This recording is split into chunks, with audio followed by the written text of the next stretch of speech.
גדי, ספר לנו על הבייגל שלך. זה חם, זה עושה לי קליעות ביד, איזה כיף לי.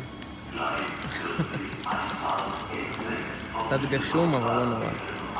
ועוד יש משחק היום. אנחנו הגענו עכשיו לקלן.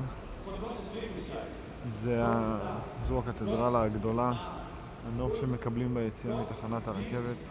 הנה גיא הולך לו בגשם, לא יודע אם רואים את זה, אבל יש קצת גשם על הטלפון ועל המצלמה. מבנה מאוד יפה, מאוד מרשים, די ענק. הגענו לפה קצת מאוחר כי הרכבות שלהם פשוט גרועות, הן מאחרות בלי סוף. אז בואו נקווה שלא ידפוק לנו את שאר היום, אבל בינתיים מבנה מדהים, יש פה איזה 100 מטר גובה נראה.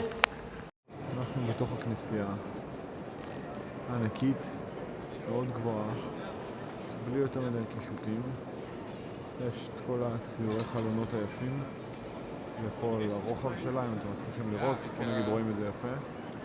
אבל חוץ מזה אין פה משהו יותר מדי מרהיב, יש אורגן יפה למעלה, חלק הבולט הזה, אבל מבחוץ היא הרבה יותר יפה ממה שנראית מבפנים.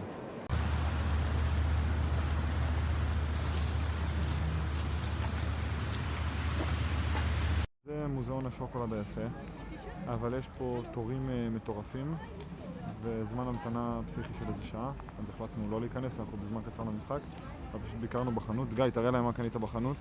פה, כמו שאתם רואים, אנחנו יהודים טובים. היה מבחר עצום, אבל הלכנו על ה...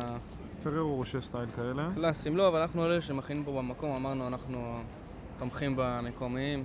כן, בחירות יפות. אני לקחתי, זה סוג של שוקולד ממולא מרציפן כזה, לא ברור מה זה, אבל זה לימון וג'ינג'ר היה מלא טעמים, אמרתי חובה לנסות. זה מוזיאון השוקולד, שוקולד כדורגל. קרן, אין שום. היי, מצאתי ויניסיוס. תראה, איזה מתוק. תשמע, אני לא גזען או משהו? זה בול, זה אחד לאחד. זה נראה גמור.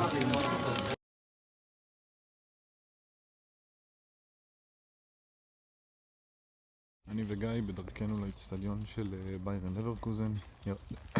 סליחה, ירדנו מהרכבת. אתם רואים, אנחנו הולכים בתוך יער כזה יפה, חמוד, מסתעף. אין לנו באמת מושג לאן אנחנו הולכים. זה נראה בכיוון הנכון, ויש אנשים עם בירות וחולצות אדומות, שזה מספיק בשבילנו בשביל להגיע לאצטדיון. מקווה שנראה אותו בקרוב. אנחנו בתוך האצטדיון, זה סתם ככה האזור בחוץ של החנות, המגרש אימונים שיש פה למטה, אוכל, סתם לכיף, לקחנו צ'יפס, אחלה של צ'יפס, כולה 15 שקל, כמות נחמדה, צ'יפס מאוד טעים. התארגנו גם שקית יפה קודם כל, שיהיה חשוב להביא הביתה. לפנים לא רואים, אבל קנינו עם שני צעיפים וכובע. אחלה מקום. המקומות שלי ושל גיא מעולים, כרגע ירדנו לספת הדשא, אצטדיון מאוד יפה, כל השחקני הרכב שלהם. לא יודע אם שומעים אותי, אבל שם חבי אלונסו מתראיין. זה האצטדיון מאוד יפה, מאוד מגניב, מקווה שנקבל משחק טוב.